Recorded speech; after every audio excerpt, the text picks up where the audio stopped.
This is the Gerry Callahan Show. Well, as we all know, Joe Biden has said a lot of stupid things over the last 4 years. Many gaffes, a lot of lies. His presidency, as we all know, has been an utter, absolute disgrace. He will go down as the worst president in American history. His approval rating right now, with 31 days to go, is 34%, and it will go lower because, as we know, he will not go out quietly. He will not leave with any dignity at all. But earlier this week, it didn't get a lot of attention, of course. Joe Biden said perhaps the most outrageous thing he's ever said, perhaps the biggest lie he's ever told, when he claimed his presidency has been essentially scandal-free. Listen to this. We've run a campaign that's basically scandal-free. It's hard to do in American politics these days. Scandal-free. Now, I heard that and just jotted down a few things that we've lived through for the last 4 years. Would you call this scandal-free? The Afghanistan withdrawal, which cost 13 service members their lives, created 13 new Gold Star families because Joe Biden wanted to withdraw from Afghanistan before 9/11. He wanted a photo op. It was ill-advised. He was ill-prepared. It was a tragic mistake. How about the influence peddling scheme with his family? I would call that a scandal, a huge scandal, one of the great scandals of all time. How about pardoning Hunter after 6 months of saying he wouldn't pardon Hunter? Sam Brinton, remember Sam Brinton, the non-binary nuclear waste guy stealing women's luggage? That was the best one. That is a pretty good scandal. How about classified documents in his garage by his Corvette? Would that be a scandal? How about the border? 4 years of an open border, and Mayorkas saying the border is closed. Mayorkas was impeached. I would call that a scandal. How about we built a pier in Gaza for Hamas, spent $300 million, cost one American soldier his life, and it floated out to sea? That's just off the top of my head. It's been one scandal after another. But I think today, this week, we have to focus on one scandal that kind of encapsulates all the scandals. And to me, it's the biggest scandal in American political history. Joe Biden has been cognitively declining for his entire presidency. Joe Biden has had dementia. Joe Biden has been senile. Now, he is a corrupt, dishonest, despicable human being, a bad father, a bad grandfather, just a bad man. We know that, just a bad human being. But that's not the scandal. The scandal is that he's been compromised, that he's had cognitive issues, that he's been unable to fulfill the duties of the presidency for the entire time. And the media and the Democrats and everybody in the administration has covered it up. It's a cover-up like we've never seen before. Now, we've been covering it. Many people in the right-wing media have covered it, have talked about it. We've seen it from day one. We saw it before the election in 2020 when he hid in the basement, when he was unable to campaign. They used COVID to protect him. And then when COVID was over, they continued with that strategy. They continued to protect him and wouldn't let you see what was happening behind the walls of the White House. They wouldn't let you see what condition your commander-in-chief was in. Can you think of a bigger scandal in American history than having a dementia patient in the White House, unable to fulfill the duties of the office, and everyone around him lied to you virtually every day? Karine Jean-Pierre, Kamala Harris, Mayorkas, Joe Scarborough, you name it. They all knew he was not in good shape, and they all lied to you over and over again. I can't think of a bigger scandal. I can't think of a bigger outrage than that. We've never seen anything like it. Woodrow Wilson had a stroke and they covered it up for 16 months. Joe Biden has had dementia for 4 years. And during that time, there's been some pretty big things happening in the world, including the Afghan withdrawal, the war in Ukraine, the border, inflation. All these things were driven by whom? By Joe Biden. Joe Biden couldn't do it. He can't do the job. We know that. We've seen that. So who was calling the shots? Who was conducting this disastrous these policies for this administration? Are we ever going to know? I'll tell you one prediction I got right. I told you after the election, after it was over and their efforts to stop Trump failed, I told you we would start hearing the truth. We would start hearing about what was really happening behind the scenes. Well, it has begun, and it has only just begun. Wait till after January 20th, when people in Biden's orbit start telling the whole story, start selling books. Kamala Harris reportedly got a $20 million offer to write a book. Now, obviously, the Kamala Harris story is not worth $20 million. You know what's worth it? Kamala Harris telling the truth about the lies. That's worth it. Kamala Harris telling you what happened in July when they forced Joe out and forced Kamala in. What did they see? Why? How did it happen? What made Joe Biden, this stubborn, cranky, old narcissist, finally throw up his hands and say, you know, I don't think I can do it? Why? How'd that happen? That's worth a book. That's worth reading. Of course, she'll need a lot of help from a ghostwriter. You can't even imagine Kamala Harris putting pen to paper and writing a legible paragraph, let alone a book. But they're all going to start singing after January. In fact, many of them are already singing. The Wall Street Journal this week came out with a story that is just incredible. According to the Wall Street Journal, they spoke to 50 people with knowledge about Joe Biden's condition. 50. Many of them anonymous, of course. But it is infuriating. It is enlightening. You get to see just how compromised Joe Biden was from the beginning. But it's also infuriating because these people knew it. The Wall Street Journal is not the most guilty party, of course. They were writing about this they wrote about this in August. They wrote about it somewhat before Joe Biden withdrew. But everybody in the media, everybody around Biden, everyone knew this, and they covered it up. The media is guilty. The Democrats are guilty. Kamala Harris, KJP, guilty. And the most guilty of all, Jill Biden. This disgusting woman, this elder abuser, knew what condition her husband was in and just kept pushing him out there.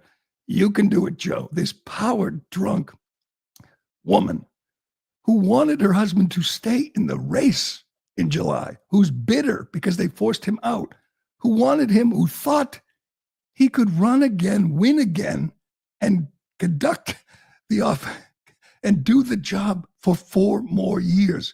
I don't think Joe Biden can do it for 4 more days. In fact, Joe Biden and Kamala Harris flew back to D.C. late last night. They both scurried back to D.C. and were waiting to find out why. Some people are speculating. Could this be it? Could Joe Biden be to the point where he can't even do the last 31 days and he's going to hand the reins to Kamala Harris? We will see. But this story is just mind-blowing. And to me, the biggest takeaway is the problem started right at the beginning. This happened in the spring of 2021, where Joe Biden was unable to conduct meetings. He didn't meet with his cabinet. He had only 9 cabinet meetings in 4 years, including one which was chaired by Jill Biden. Donald Trump had 25 cabinet meetings in his 4 years, Joe Biden 9. And the story talks about how people around him were unable to get meetings with him. He couldn't keep the schedule. He couldn't do anything in the morning or after 4 p.m. So you can't meet with him in the morning or the afternoon. Other than that, he was tip top. He was sharp as a tack. Let me get to some of this. I want to get to the part in 2021. This is from the Journal. If the president was having an off day, meetings would be scrapped altogether. On one such occasion, in the spring of 2021, a national security official explained to another aide why a meeting needed to be rescheduled. He has good days and bad days, and today was a bad day, so we're going to address this tomorrow. One Democrat lawmaker, Adam Smith from Washington, was the chairman of the Armed Service Committee in 2021. He repeatedly tried to speak with Biden ahead of the withdrawal from Afghanistan to express his concerns. The president never took his call, and the disastrous withdrawal ended up dragging Biden's approval rating underwater, where it stayed for the rest of his presidency. Oh, gee, not that, his approval rating. The Biden White House was more insulated than most, said Smith. I spoke with Barack Obama on a number of occasions, and I wasn't even the chairman of the committee. He couldn't get a meeting with Biden ahead of the withdrawal. And how did the withdrawal go? By the way, neither could Lloyd Austin, his Secretary of Defense. They couldn't get a meeting with him to try to convince him that the plan was not good. And yet he went ahead with it anyway. And now we have 13 dead soldiers and Marines. Sure, scandal-free. The man is scandal-free. It goes on and on like this. People couldn't, he met with his staff and they had to write questions down on a little index card because they couldn't have a actual sit-down conversation with him. He was unable. Interactions between Biden and his cabinet members were infrequent and often tightly scripted.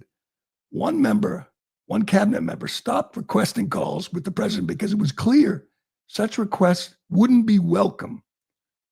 One top cabinet member met one-on-one with the president at most twice in the first year.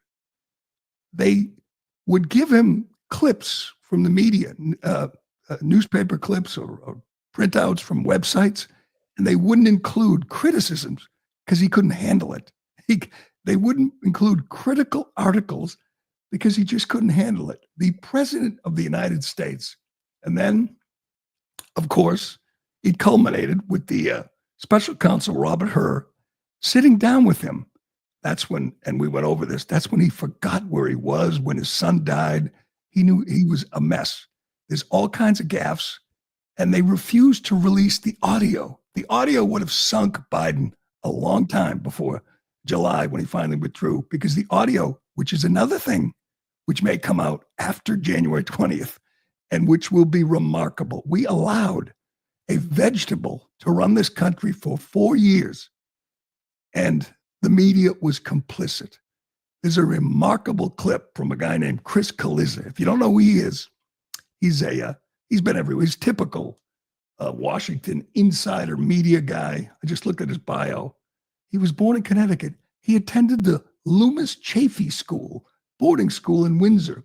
He attended Georgetown. He resides in Falls Church, Virginia, just a typical deep state snake. And he's talking about, he was on CNN from 2020 to 2022. He's got a podcast now and he's trying to get attention, and he does. He has some good guests.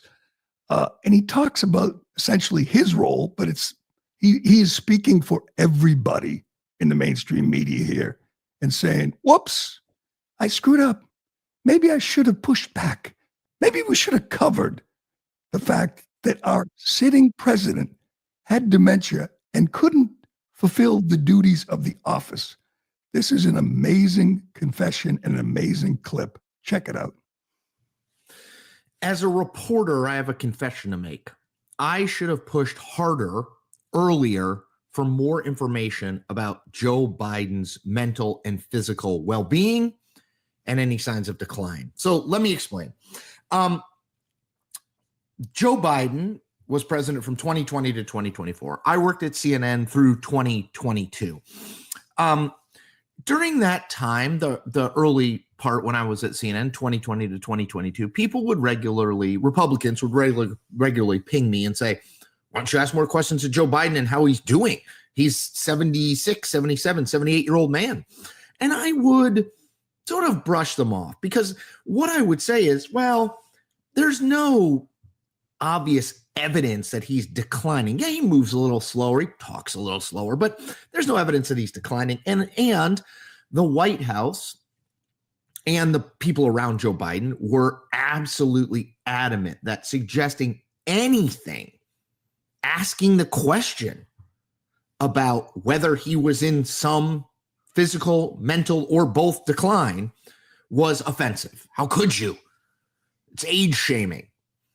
And I think that impacted me at some level because while I did ask the question from time to time of, not directly the White House, but aides and people around in that orbit, I didn't really push on it, if I'm being honest. Now, once I left CNN and once it became a little bit more clear to me about Biden's age, I think I did write pretty regularly and talk pretty regularly about how I wasn't sure that this guy was up to it. And then obviously after the June 27th debate, everybody, including me, was writing and talking about it. The reason that I bring this up is in the last 48 hours, there have been two stories, one by the New York Times and one by the Wall Street Journal that document the decline of Joe Biden and how we probably should have known then and reported then what we know now. So let me just read a little bit of the Wall Street Journal piece. That is an amazing moment. This guy is lying. He is lying. Unless he's so dumb or so blind, he didn't see Joe Biden while he was working at CNN. There was one moment after another. We talked about it every day. It was the most obvious thing in the world. And maybe he should have pushed back. You know why he didn't push back? Because he's a hack. Because he's a Democrat pretending to be a journalist, just like all of them. You heard it from everybody in the mainstream media. Oh, this. You know what Chris Kaliza called questions about Joe Biden's mental state, criticisms of Joe Biden? He called it gross, lowest common denominator politics. And he challenged conservative media. If they have evidence of Joe Biden's decline, let's see it. What? Let's see it? We saw it, Chris. We saw it every day. We played it every day. I asked Ironhead before the show, just get a couple of those Joe Biden moments, those Joe Biden dementia moments. And he immediately says, we only have an hour. I mean, there are literally hundreds of examples of Joe Biden's mental decline. Off the top of my head, how about the moment, here it is, shaking hands with an imaginary person. How about when he made a shout out to a dead woman? How about falling down at the Air Force Academy? How about wandering off when he was with all the world leaders in France? How about sitting in an imaginary chair at the same event?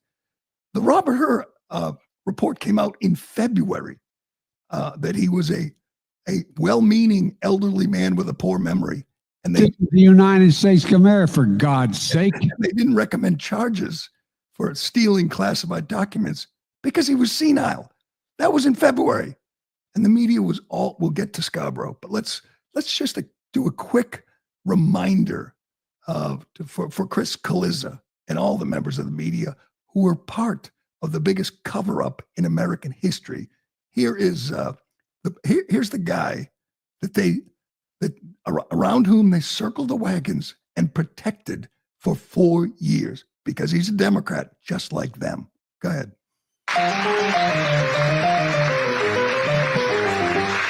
Now, when President Harris and I took a virtual tour of a vaccination center, anybody making less than $400,000 a year will not pay a single penny in taxes. I wouldn't have picked Vice President Trump to be vice president, but I think she was not qualified to be president.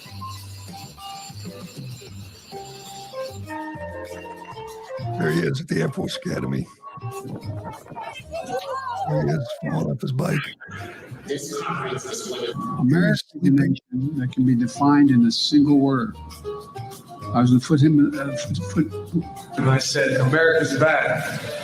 Nederland from from France looked at me and said, Donald Trump wants to see the economy crash this year.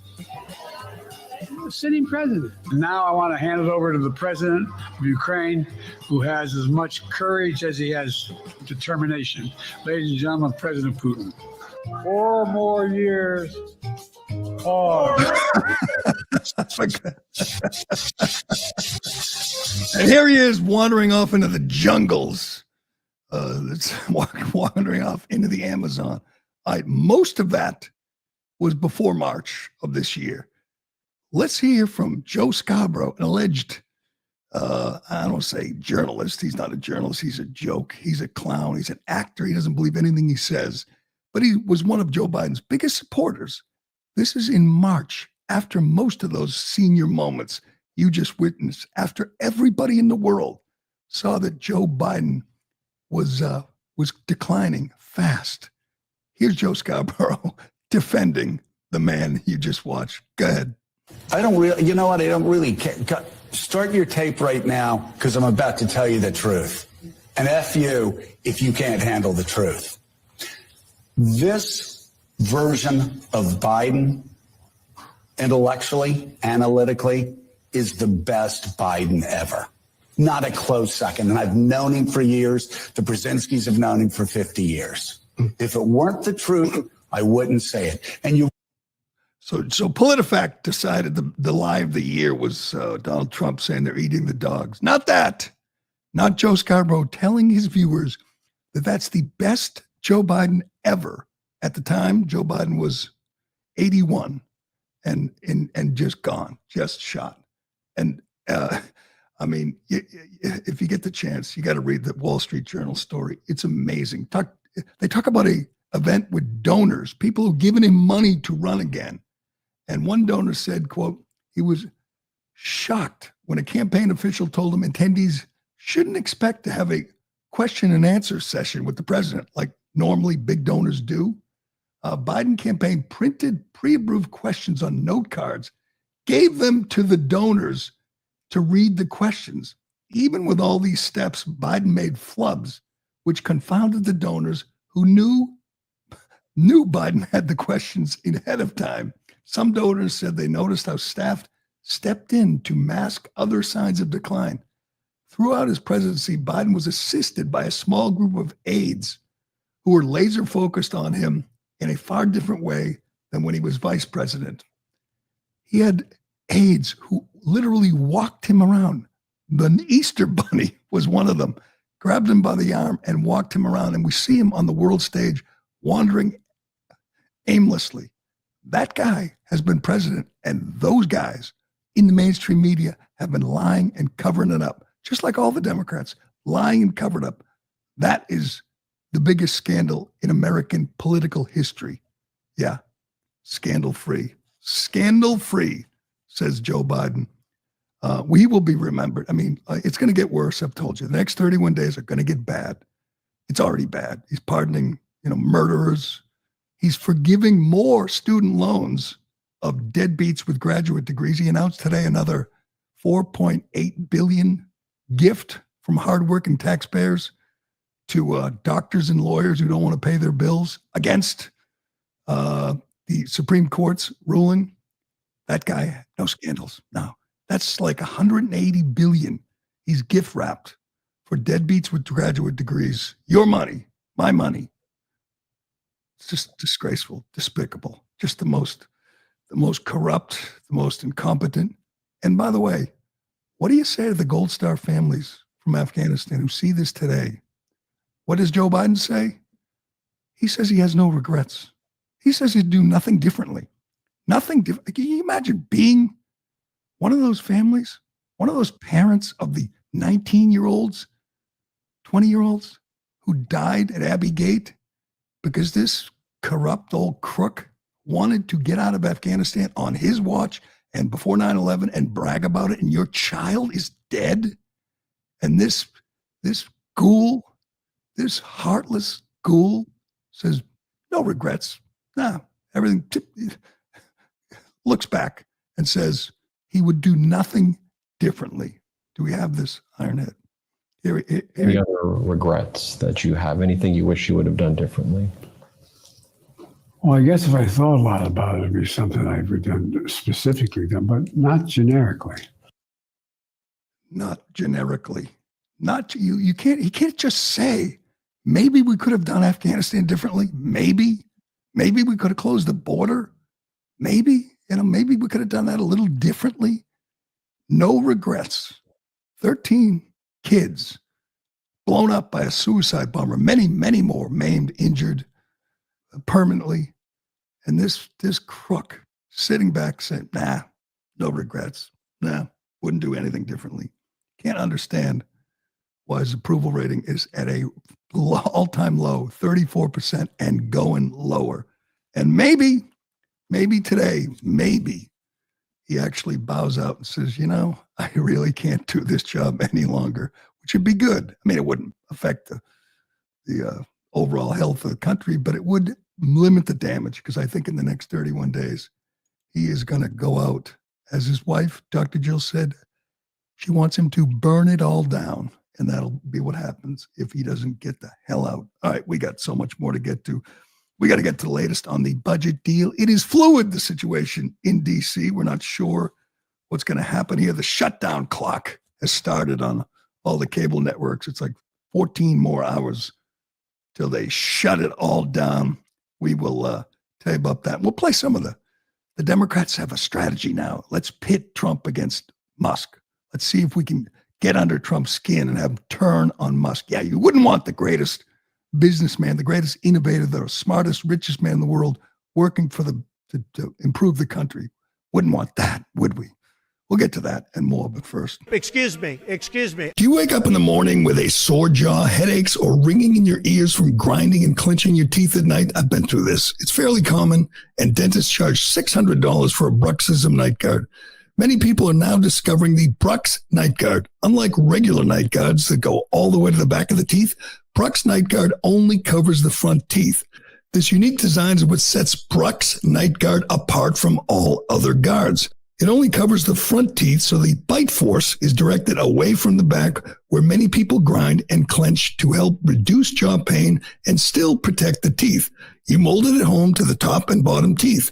And unlike other guards, it is made in America and uses 2 materials for added durability. Order a Brux Night Guard today and use the code MAX22 to get 10% off plus free shipping. Go to bruxnightguard.com and enter the code word MAX22. We may be looking at a shutdown at midnight, and I have to ask again. I asked yesterday, I'll ask again. Who cares? Name one Trump voter who's going to have a problem with a shutdown. A shutdown means a vacation for most federal bureaucrats. It doesn't mean that the world's going to end. There's been many shutdowns, like 20 of them in the last 30 years. Nobody died. There was no great catastrophe. Shutdowns usually last one day, couple days. One of them lasted a month. So what?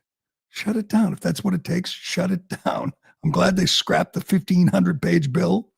Actually, I'm glad they scrapped the 116-page bill, because it had a lot of pork in it too. And it's a fight now between conservative principles and Trump's pragmatism. It's what people don't understand when this stuff like this happens. Trump's not an ideologue. He's not like Chip Roy or Tim Burchett or some of the right-wingers in Congress who I like. He's a pragmatist, a deal maker. He wants to make deals. He doesn't want to get held up with details, small details. So you're inevitably going to have this kind of fight, and that's what they're having right now. I'm not ready to turn on the principled conservatives who are voting against increased spending. They want real cuts. That's what they want. Trump wants to get into office and be free to do what he's promised to do. They want to stop the spending now. They can't, in good conscience, vote for more deficit spending. It's simple. And it's also simple from the Democrats. See, I think something big has changed here. Every other shutdown has been driven by this simple dynamic. Democrats know that they will never get blamed by the media for anything. So they know if they shut down the government, the media will parrot their party line and blame Republicans and say they don't care about they don't care about soldiers' children, cancer research, Social Security recipients will starve to death. And the media runs with it, and everyone blames the Republicans, and Republicans buckle and give in. That's what normally happens in a shutdown, but something has changed. Big, something big. I'll sum it up in one letter. X. X has changed the dynamic. People have turned away from the liars in the mainstream media, the people we just played you, who covered up for Biden for 4 years, and they've turned to X for the truth. That's where you learned about all the pork in the 1,500-page bill. You didn't learn that from Joe Scarborough or Chris Calizza. You got that from X. Lots of citizen journalists went through the bill and started pointing out all the pork, the pay raise for Congress and all the rest of the pork. So now you have Musk out there fighting the good fight, and it upsets Democrats. This is such hypocrisy. Who was Joe Biden's wingman? Who is controlling Joe Biden? See, they want you to believe Elon Musk is controlling Donald Trump. These are people who supported that empty husk in the White House, the guy who's still in the White House, who's clearly not in control of his own faculties. So somebody's controlling him. Is it Barack Obama? Yes. Is it Susan Rice? I mean, we don't know. Well, with Trump, we know who his wingman is, and it's the greatest wingman ever. It's the greatest surrogate we've ever seen. It's the richest, most successful man in the world. It's a guy who spent his life running businesses efficiently, who's promising, who's trying his best to help them run the government efficiently. I want him in the room. I want him hands-on. I think that's a wonderful thing. Democrats have decided to blame Musk and claim, like Liz Warren, claim Musk is just doing it to help his own businesses. Musk's working for nothing. Musk, when he joined Trump, the team Trump, took a big risk because if Trump had lost, they were going to go after him. Oh, by the way, another thing the scandal-free Biden administration did was go after Musk. They paid Reuters $300 million, and Reuters attacked all of Musk's companies. They investigated Musk. That's what, scandal-free Joe Biden did. I'd rather have Musk on my team. That's what I would prefer. But they've decided Musk is the puppeteer, and Donald Trump is just a puppet. And they're hoping that it gets under Trump's skin and they can drive a wedge between the two of them. But I don't think it's going to work. They're on the same page. They're both brilliant men, successful businessmen who want to run this country more efficiently. They want to eliminate waste and abuse. Trump doesn't want a shutdown. I think he's accepted it, and he will blame the Democrats if it happens, which would be fine. I'm all for this fight, and I'll be on X following it closely. But here are some Democrats. I mean, one after another yesterday, they took the talking points and ran with it and they're calling him President Musk now. President Musk. Literally every single one of them said the same thing. You want to start with Hakeem Jeffries. What do they call him? Dime Store Obama. Dollar Store Obama. Dollar Store Obama. Always got the hands going. He's always trying to rhyme things. This is their leader right now. And he is... maturity over Mar-a-Lago. Oh, God. Here he is, blaming Musk for trying to cut some waste and stop these pigs in D.C. from wasting our money. Go ahead.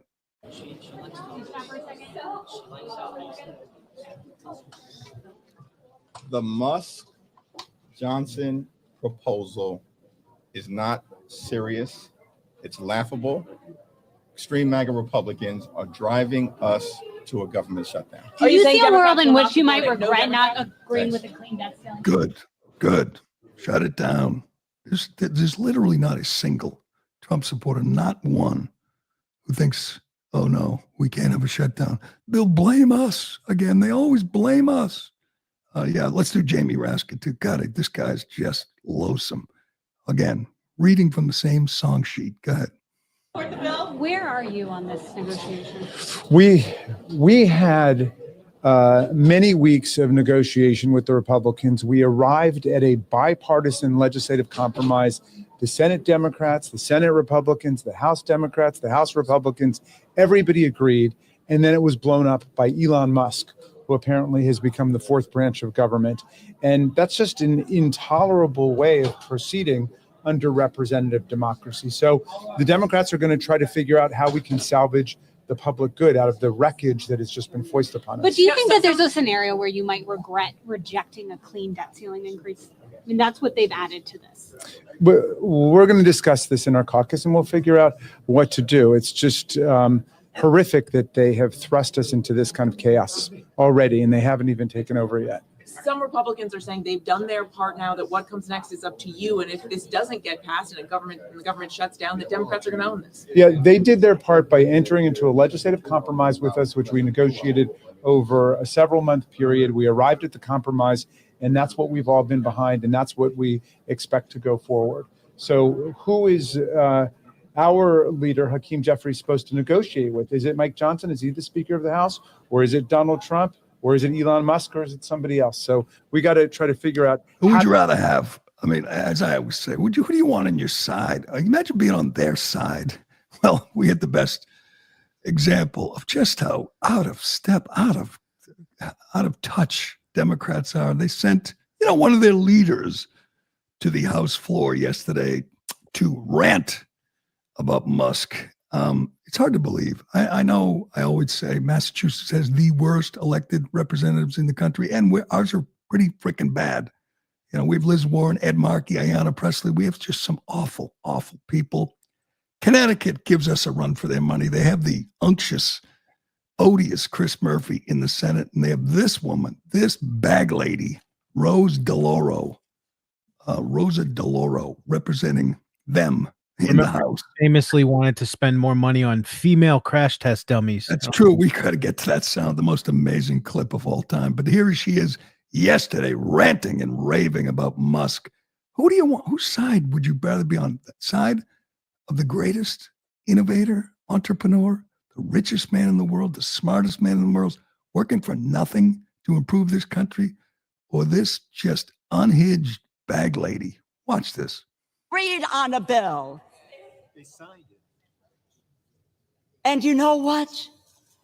They got scared because President Musk told them, President Musk said, don't do it. Don't do it. Shut the government down. Imagine. What does he know about what people go through is when the government shuts down? Are his employees furloughed? Hell no. Is he furloughed? No. And when you shut the government down, people don't get paid. And maybe if none of us got paid if the government shut down, some people on the other side of the aisle would feel differently about where we're going in this effort. We had an agreement. But this is not different from what we've experienced over the last year and a half or so. Think about it. Biden, McCarthy, deal, come together. Next day, walk away. Johnson, Schumer, deal. Next day, walk away. And now this deal, walk away from it. Who do we trust in this body? And above all, can the American people trust us? No. If you're just listening, she's 81 years old. She's dressed like she's homeless, and she has purple hair. She's 81 with purple hair. Who do we trust?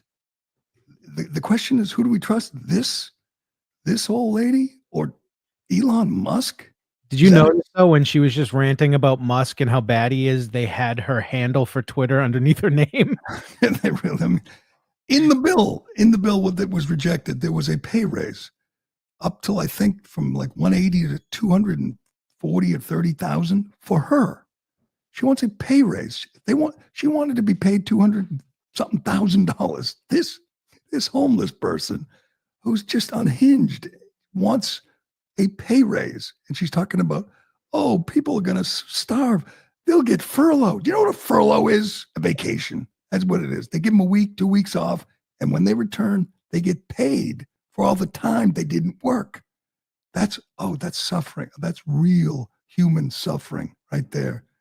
You know what? It's not going to work anymore. Something like 85 to 90% of the federal government continues as usual, business as usual during a shutdown. The people, the hacks in these buildings in DC that don't even come to work from home, they get a week off from not working and then they get their money. That's a shutdown. And they're going to lie to you and tell you, oh no, kids with cancer are going to die if we shut down the government. They're just going to lie. I want to get quickly. I sent you my new favorite congressman, Tim Burchett from Tennessee. If you don't know Tim, he's just a good old boy, and he just he's laid back, and he's talks a lot, makes a lot of sense when he talks. He was against both bills. He's a principled conservative, and I'm sure Trump will be pissed at him and probably rip him on True Social, but he's leaving the Capitol last night after the long negotiations failed, and he's just walking to his car with his phone, and check this out, telling you why he voted against it, but also in the middle of it, I think he sees a pretty lady in the middle of his explanation for why he voted against it. It's pretty funny. Go ahead, watch. Hey everybody, Tim Burchett just voted against the CR, and I want to tell you why. It's over $1 trillion, and we never even got to read the dadgum bill. $100 billion in disaster assistance that we're given to this administration to spend in the next 30 days. We don't trust them with 50 cents, much less, hey girl, we don't, 100 billion unchecked again. 5.7 billion in there for submarines. Now you got to ask yourself, what does that have to do with this? Why is it in there? Just a lot of things. I guess it just goes back to actual spending. And then it is a continuation of Pelosi, Schumer spending levels. Dadgummit, we can do better. This is not the way to run a government. You all elected us to do it differently, and that's what we need to do. Thank y'all so much for sending me here. Who has a problem with that? The guy looks at the bill, says 5.7 for submarines. I thought it was just a continuing resolution to get us through this moment in time to help hurricane victims and farmers. And there's $5 billion for submarines. And by the way, he makes a really good point.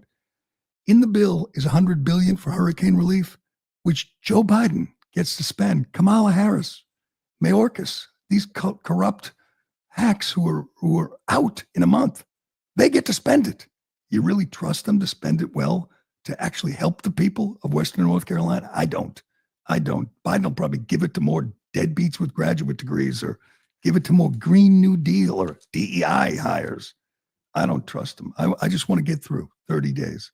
Whatever it takes to get through 30 days, we don't want to give any more power, any more authority to the corrupt Biden administration. By the way, I didn't mention this, in the Wall Street Journal piece, they talk about how Joe Biden's voice was so bad because he's getting old, he has dementia.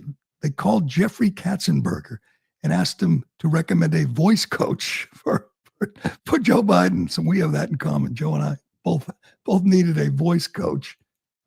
His didn't work. It didn't work so well. Mine, so not too bad, but it didn't work. His voice is just shot. All right, we got so much more to get to on this Friday, this glorious Friday before Christmas. We're going to tell you, I promised I'd tell you about people Joe Biden has pardoned, because he's just such a compassionate guy. He wants to show mercy. We'll tell you about the woman known as the Black Widow, whose sentence Joe Biden just commuted. We'll get to that and more, but first. Excuse me. A large part of managing a business's finances is tedious, repetitive work to ensure accurate bookkeeping. Well, Ramp helps streamline this work, giving business operators more time to focus on what matters most. Are you looking to cut costs and improve your business's bottom line? The best business operators have turned to Ramp to help them stop wasteful spending and improve their finance operations. Ramp is the corporate card and spend management software designed to help you save time and put money back in your pocket. With Ramp, spend policies are built into the card so you can prevent wasteful spending before it happens. You can customize spending limits and restrictions so employees are empowered to purchase what your business needs, and you can have peace of mind. Ramp plays the bad cop so you don't have to. Detecting policy violations, chasing missing documentation, requesting repayment, and locking cards of non-compliant employees. Ramp's accounting software automatically collects receipts and categorizes your expenses in real time so you don't have to. Say goodbye to manual expense reports. And now get $250 when you join Ramp. Just go to ramp.com/Gerry. That's RAMP.com/Gerry. Cards issued by Sutton Bank, member FDIC, terms and conditions apply. Get $250 when you join Ramp. Go to ramp.com/Gerry. All right, small business owners, listen up. If you're tired of losing money to credit card processing fees, we've got something you need to hear. With 24/7 payments, you can eliminate up to 99% of those fees thanks to their fee elimination program. Here's how it works. You pass the processing fees on to customers who pay with credit cards, and in return, you can offer them a discount for paying with cash or debit. It's a simple, effective, and fully compliant way to save thousands every month. Right now, 24/7 Payments is switching over 250 businesses every month to this program, and they can have you set up in less than 24 hours. Call 855-504-0799 today or visit them on the web at 247payments.com. That's the numbers 247payments.com. All right, down to 12 hours, 54 minutes, and 6 seconds until they shut the government down. Good. Who cares? We don't care. We don't care. By the way, did you see the way they transported Luigi Mangione from Pennsylvania to New York? Could someone explain that to me? He took a helicopter, took an airplane, a flight, private jet, then a helicopter, and then a big, whatever it is, a big paddy wagon with a convoy of SUVs. His entourage, which was dozens of cops, security guys, included the mayor. He had everything but the friggin' marching band. For what? Then no one's going to try to take it. All the crazy people, violent people are on his side. They're on his team. Who the hell's going to threaten to hurt him? I mean, he's in prison. He's in prison with P. Diddy. They're together right now. They're probably on the same cell block. But why the big show? He's just a cold-blooded killer. Why play into the notion that he's some kind of martyr or a hero to these lunatics? It's just sickening. They should have transported him in one car, driven him to New York. The mayor has to show up to make a big show of it. But anyway, before we wrap this up, I've been promising to give you a pardon every day, a Joe Biden pardon. Don't forget, Joe Biden brought decency and compassion back to the White House just last week. Jill Biden said what the legacy for Joe and for Kamala is compassion and decency. You know, the guy who didn't acknowledge his youngest grandchild because her father was a crackhead and her mother was a stripper. So he didn't acknowledge that kid. They put up stockings for all the grandkids except little Navy. They put up stockings for their dog, their vicious, feral beast that couldn't stop biting Secret Service agents. He got a stocking. The cat got a stocking, but not their youngest grandchild. So much compassion from these people. So much decency. Here's one of the 1,500 people Joe Biden showed mercy toward and commuted her sentence the other day. I honestly don't even understand this. I mean, I know he's a despicable human being, but what's the logic? Maybe we'll find out more. After January 20th, maybe people will start talking and explain this. Here is from the Washington Free Beacon. A Maryland woman dubbed the Black Widow for murdering 2 husbands and a boyfriend for insurance money is now free after Joe Biden commuted her 40-year prison sentence, undercutting the White House's claim that Biden released only nonviolent offenders. Among the 1,500 federal convicts granted clemency was Josephine Virginia Gray, who was sentenced to 40 years in prison in 2002 for insurance fraud connected to the murders of 3 men between 74 and 96. She wasn't prosecuted for the murders because the prosecutor said 40 years is good. I'm good.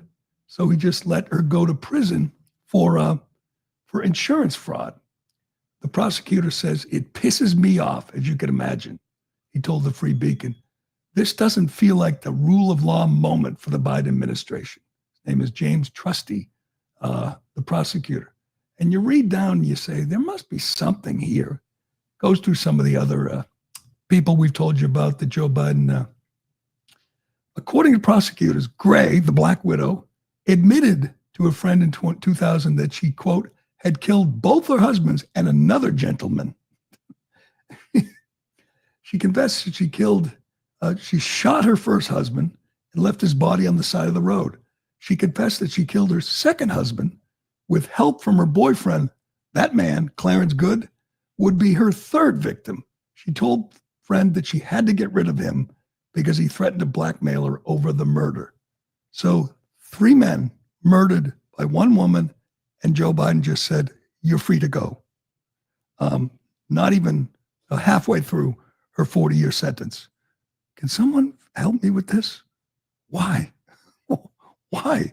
He as we told you about, he commuted the sentence of a woman who withheld chemo from cancer patients, essentially killing cancer patients for money.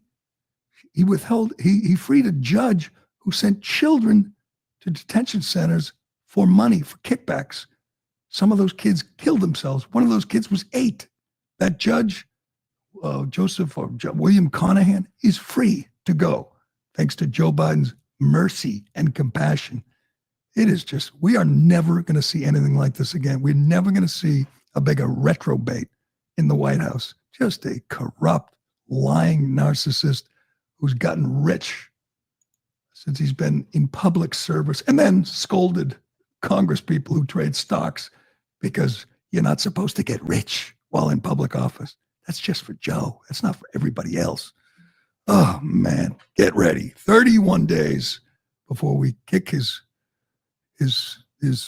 senile ass out of the White House and fumigate the place. That's what has to happen. January 20th. It can't come soon enough. All right, we will leave it there today on this Friday before Christmas. You know what I'm tired of, Ironhead? The commercials, obviously. The commercials. You know, my background. I'm tired of the commercials. I don't mind the movies. I don't mind the songs. I went to the dentist and I sat in the chair and the Christmas songs were playing. It was fine. But I can't handle any more pretend, gift giving and ringing on the doorbell. And here's what else I can't handle. You can call it a holiday gift or a holiday party or a holiday meal. You could call them holiday decorations or holiday songs or holiday. You can't call it a holiday tree. There's only one holiday that has a tree. That's Christmas. It's a Christmas tree. Okay, I don't want to get into the whole war on Christmas thing, but there's no such thing as a holiday tree. It's only a Christmas tree. Can we just do that? That's all I ask. I hope that's the annoying thing about those commercials you were talking about. Also, it's like, who's just gifting a Jaguar on Christmas? No, they always have the Lexus with the bow. Yeah. How do you do that? How do you surprise? Wife put a bow on a Lexus. Nobody I know who's given a Lexus for Christmas. No one I know also is making a purchase that big without consulting their spouse. No, you just buy them a car and hope they like it. I can't even do that with a pair of shoes. You're going to do it with a Lexus? It's just stupid. But I'm just so tired of the fake, stupid commercials. But anyway, we'll be back next week. We're going to do at least a couple days, Ironhead. We're going to be the only ones posting new content next week. I predict we will be like Forrest Gump and Lieutenant Dan. We'll be the only shrimp boat on the sea next week. Everyone else will be off for the holidays. We'll be back at least for, I don't know, a couple of days. We will see. We will play it by ear, but I'm pretty sure we'll be back. At least we'll be back Monday. I promise you that. But we'll leave it there for today. Thanks for listening. Thanks for watching. I'm Gerry Callahan. This is The Callahan Show, and we will do it again Monday morning. Thank you. Thank you. Thank you. Thank you. Thank you. Oh my God. Is she crazy? Thank you. Thank you Wow. all. Thank you so very much. Thank you, everyone. Thank you, everyone. Thank you. Oh, too many thank yous.